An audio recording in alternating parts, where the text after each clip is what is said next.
Assalamualaikum warahmatullahi wabarakatuh. Perkenalkan, nama saya Hasanah Irin Alina, bisa dipanggil Irna, dari mahasiswa Tasawuf dan Psikoterapi semester 5. Sebelumnya bisa perkenalan nama panggilan saja. Perkenalkan, nama saya Bisma.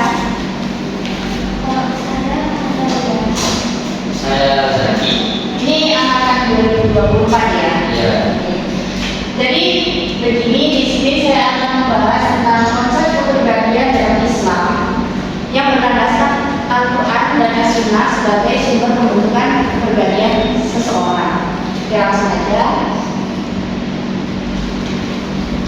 Nah, yang pertama kita akan membahas latar belakang. Nah, sebelumnya kepribadian itu apa sih? Yaitu salah satu aspek penting dalam diri manusia yang mempengaruhi pola pikirnya, sikapnya, dan perilakunya. Namun di agama Islam sendiri ini memiliki perspektif yang khas dalam memahami kepribadian manusia, di mana Islam ini memandang bahwa manusia itu sebagai makhluk jasmani sekaligus rohani yang diciptakan dengan potensi fitrah. Oleh karena itu juga dalam pembentukan kepribadian tidak hanya berorientasi pada aspek psikologis semata, tetapi juga dari aspek spiritual sebagai seorang muslim, di mana Al-Quran dan As-Sunnah ini menjadi pedoman utama dalam pembentukan kepribadian. Karena apa? Karena keduanya ini memberikan landasan dalam berbagai manusia, yaitu yang mengikuti landasan akidah, syariat, akhlak yang mendukung. Oke, selanjutnya yaitu rumusan masalah. Kita akan membahas dua saja, yaitu bagaimana konsep kepribadian dalam Islam. Lalu yang kedua, bagaimana peran Al-Quran dan As-Sunnah sebagai sumber pembentukan kepribadian seseorang. Oke, yang pertama yaitu konsep kepribadian dalam Islam, di mana dalam Islam kepribadian ini disebut juga syakhsiyah, yang dipahami sebagai keseluruhan aspek manusia yang mencakup jasmani, akal, rohani, di mana manusia juga tidak dipandang dari sisi biologi saja maupun psikologis semata, melainkan juga dari sisi spiritualnya. Nah, terdapat ayat dalam Al-Quran juga, surat Al-Hujurat ayat 18, di mana Allah berfirman, "A'udzubillahi minasyaitonir rajim, ya ayyuhan nasu inna khalaqnakum min dzakarin aw unsa wa ja'alnakum syu'uban wa qabaila ta'arafu inna akramakum indallahi atqakum innallaha 'alimun khabir." Yang artinya sesungguhnya orang yang paling manusia di antara kamu di sisi Allah adalah orang yang paling bertakwa di antara kamu. Dan sesungguhnya juga Allah mengetahui dan Maha mengenal, di mana dalam ayat ini menjelaskan bahwa standar kepribadian yang mulia dalam Islam itu bukan pada harta, jabatan, ataupun kedudukan, tetapi pada ketakwaan. Nah, terdapat beberapa unsur penting yang membentuk kepribadian Islami, yaitu yang kita sebut sebagai nafas, kolak atau disebut juga hati, akal, dan juga ruh, di mana nafas ini berfungsi sebagai dorongan instinktif yang harus dikendalikan, dan kolak berfungsi sebagai pusat iman dan moral. Akal digunakan juga untuk berpikir, di mana akal ini digunakan untuk membedakan yang benar dan yang salah. Sementara ruh adalah aspek spiritual yang menggabungkan manusia dengan Allah Subhanahu wa Ta'ala. Nah, dari keempat ini, unsur inilah yang menghasilkan kepribadian yang sehat menurut perspektifnya Islam.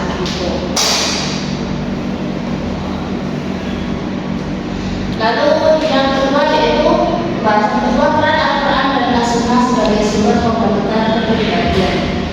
Nah, Al-Quran dan As-Sunnah ini berperan sebagai landasan normatif dan tujuan dalam pembentukan kepribadian seseorang, di mana ayat-ayat Al-Quran itu memberikan pedoman, di mana yang kita ketahui kalau ayat Al-Quran itu biasanya mengandung nilai kejujuran, keadilan, kasih sayang, dan takwa. Dan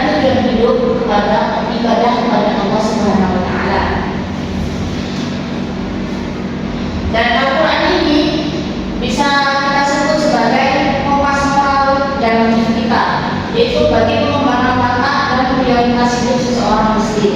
Nah, Al-Quran juga berfungsi sebagai sumber ajaran yang membentuk cara berpikir, penalaran moral dan konsep diri. Entah itu dari bacaannya, melalui tafsir dalam Al-Quran, dan kebiasaan membaca serta merenungkan ayat-ayat yang kita baca dalam Al-Quran itu sendiri. Nah, pemahaman nilai-nilai etis itu internalisasi menjadi kerangka berpikir yang mengarahkan pilihan dan tindakan kita. Di mana maksud dari di sini adalah berpikir mengarahkan pilihan dan tindakan kita.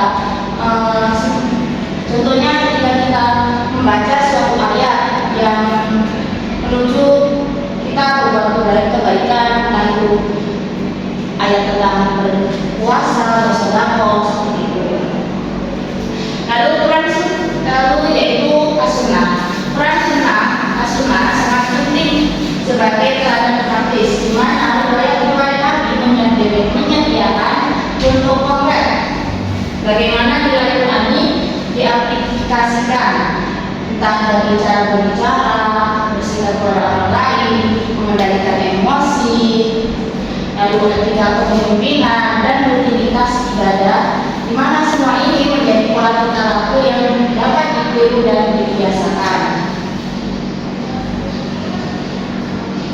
Nah, untuk pembahasan terakhir yaitu di mana dalil dan hadis pendukungnya dalam pembentukan kepribadian dalam perspektif Islam, yaitu yang pertama dijelaskan dalam surat An-Nahl ayat 89 yang berbunyi A'udzubillahi minasyaitonir rajim wa yauma nab'atsu fi kulli ummatin syahidan 'alaihim min anfusihim wa ji'na bika shahidan 'ala ha'ula'i wa nazzalna 'alaika kitaba tibyanan likulli syai'in wa hudan wa rahmah wa busyra lil muslimin.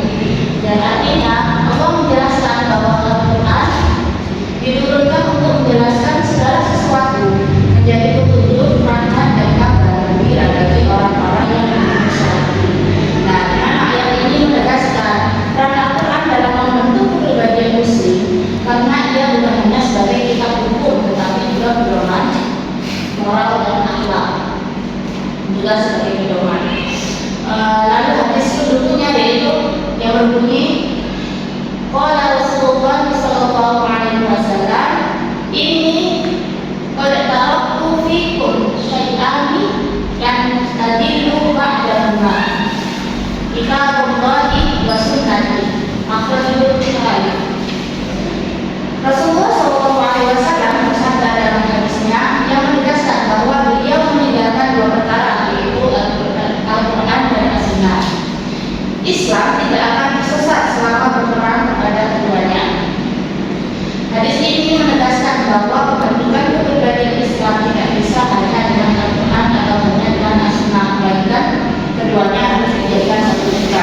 Nah, dari yang saya sampaikan tadi, kita bisa mengambil contoh kepribadian yang ideal bagi umat muslim, yaitu contoh Nabi kita Nabi Muhammad SAW. Oke, mungkin cukup segitu yang dapat saya sampaikan. Ada yang ingin ditanyakan? Oke, cukup sekian presentasi dari saya. Wabillahi taufiq wal hidayah.